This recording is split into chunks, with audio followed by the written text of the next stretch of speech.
भारत जोड़ो यात्रा का आज 31वां दिन पूरा हुआ। शानदार यात्रा, जानदार यात्रा।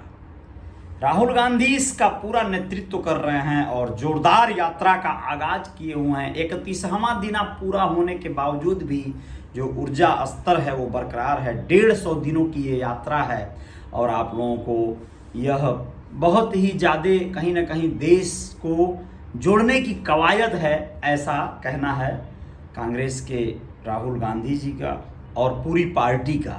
उसके साथ साथ देश के अलग अलग हिस्सों, कन्याकुमारी से शुरू होकर यह कश्मीर तक जाकर समापन लेगी, इस तरह का जो है यात्रा है और ऐसे में बहुत सारे राज्यों को ये कवर करेगी। नमस्ते, अजय साहनी स्टार हूँ, रियल रिपोर्टर न्यूज़ के आपके पेज पे आपका स्वागत करता हूँ और पूरी बात को एक शिद्दत से रखने का प्रयास करता हूँ।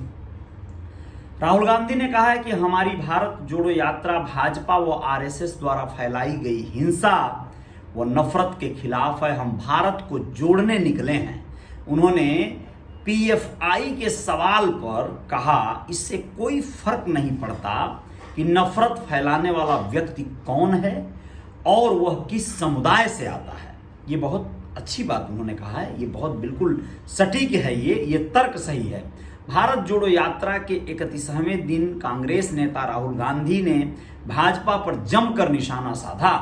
उन्होंने कहा, कांग्रेस और उसके नेताओं ने आज़ादी की लड़ाई लड़ी है। महात्मा गांधी, सरदार पटेल जी, जवाहरलाल नेहरू ने देश के लिए अपनी जान दी है, तमाम कुर्बानियां दी है, लेकिन जहां तक मेरी समझ है आरएसएस अंग्रेजों की मदद कर रहा था और सावरकर को अंग्रेजों से पैसे मिल रहे थे। राहुल गांधी ने कहा, भारत के स्वतंत्रता आंदोलन की लड़ाई में भाजपा कहीं दूर दूर तक दिखाई नहीं देती है। आप लोगों को बताना जरूरी है कि इस दौरान राहुल गांधी ने कहा कि हमारी भारत जोड़ो यात्रा भाजपा व आरएसएस द्वारा फैलाई गई हिंसा व नफरत के खिलाफ है। हम भारत को जोड़ने निकले हैं। उन्होंने तमाम इस तरह के अपने पक्ष रखे। उन्होंने नफरत और हिंसा फैलाना एक राष्ट्र विरोधी कार्य है, ऐसा कहा, और हम लोग ऐसे लोगों के खिलाफ लड़ रहे हैं। उन्होंने ये बात रखी। उन्होंने कहा कि कांग्रेस एक ऐसी पार्टी है जो संविधान पर विश्वास करती है। उद्योगपति गौतम अडानी के कांग्रेस शासित राज्य राजस्थान में निवेश पर उठे सवालों पर राहुल गांधी ने स्पष्ट रूप से कहा कि मैं उद्योगपतियों के खिलाफ नहीं हूं, मैं एकाधिकार का विरोध करता हूं। एकाधिकार नहीं होना चाहिए किसी का भी। अगर राजस्थान सरकार अडानी को गलत तरीके से बिजनेस देती है तो मैं उसका भी विरोध करूंगा। राजस्थान को गौतम अडानी ने 60,000 करोड़ रुपए का प्रस्ताव दिया था। ऐसे प्रस्ताव को कोई भी मुख्यमंत्री मना नहीं कर सकता है आसानी से, ऐसा उन्होंने कहा। लेकिन राजस्थान के मुख्यमंत्री ने अडानी को कोई तरजीह नहीं दी और अपनी राजनीतिक शक्ति का दुरुपयोग नहीं किया। गहलोत सरकार की बात हो रही है। राहुल ने कहा कि भारत जोड़ो यात्रा के दौरान मैं कई लोगों से मिल रहा हूं। इसमें ज़्यादातर किसान, मजदूर व छोटे उद्यमी हैं। सभी भाजपा राज में 40% कमीशन व महंगाई से परेशान हैं। उन्होंने नई शिक्षा नीति पर कहा कि हम नई शिक्षा नीति का विरोध कर रहे हैं क्योंकि वह हमारी संस्कृति, हमारे इतिहास को बर्बाद कर रही है। नई शिक्षा नीति हमारे मूल्यों पर चोट पहुंचाती है। उन्होंने कहा है कि कुछ लोग शिक्षा का केंद्रीकरण करना चाहते हैं जबकि हम इसका विकेंद्रीकरण चाहते हैं, जो हमारी संस्कृति को दर्शाता है। कांग्रेस अध्यक्ष पद के लिए हो रहे चुनाव पर उठे सवाल पर राहुल गांधी ने कहा कि दोनों उम्मीदवार हमारे शशि थरूर और मल्लिकार्जुन खड़गे के पास अपना दृष्टिकोण है और उनका एक अलग कद है।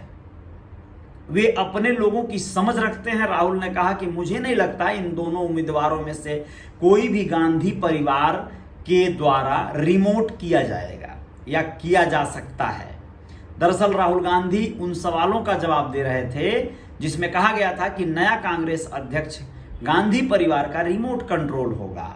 राहुल गांधी ने कहा, ऐसा सवाल उठना ही दोनों नेताओं के ऊपर कहीं ना कहीं तोहमत लगाने जैसा है और उनका अपमान है उनके कद को देखते हुए। अब आप लोगों को बता दें कि कांग्रेस पार्टी की भारत जोड़ो यात्रा के 1 महीने पूरे हो चुके हैं। 7 सितंबर को कन्याकुमारी से यह यात्रा शुरू हुई थी। यात्रा अपने 31वें दिन पर पहुंच गई है। आज कांग्रेस नेता राहुल गांधी ने कर्नाटक के तुमकुरू के मायासांद्रा से यात्रा की शुरुआत की। इस दौरान उनके साथ सैकड़ों कार्यकर्ता थे जिनका हुजूम दिखाई दिया।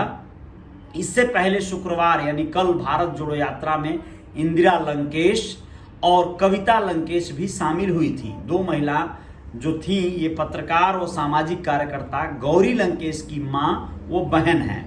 गौरी की 2017 में हत्या कर दी गई थी, आप लोग इस बात को जानते हैं। 3570 किलोमीटर की दूरी तय करेगी भारत यात्रा। 7 सितंबर को कन्याकुमारी से शुरू हुई थी। यह यात्रा कई राज्यों से होते हुए कश्मीर तक की दूरी तय करेगी। पार्टी ने राहुल गांधी समेत 119 नेताओं को भारत यात्री नाम दिया है। ये लोग कुल 3570 किलोमीटर की दूरी को तय करेंगे। अब आप लोग समझ लीजिए कि इससे देश को या युवाओं को या कांग्रेस पार्टी में विश्वास रखने वाले लोगों को क्या फायदा दे सकता है। बहुत बड़ी बात है। ऐसी यात्राएं होनी चाहिए। इससे नहीं कुछ तो जन जागृति आती है। कुछ जो कार्यकर्ता होते हैं, युवा साथी होते हैं, उनके अंदर फिर से एक बार जाग उठने का, चल पड़ने का जज्बा पैदा होता है। वाकई आवश्यकता है बदलाव की और ऐसे में बहुत सारी चीजें आ रही हैं।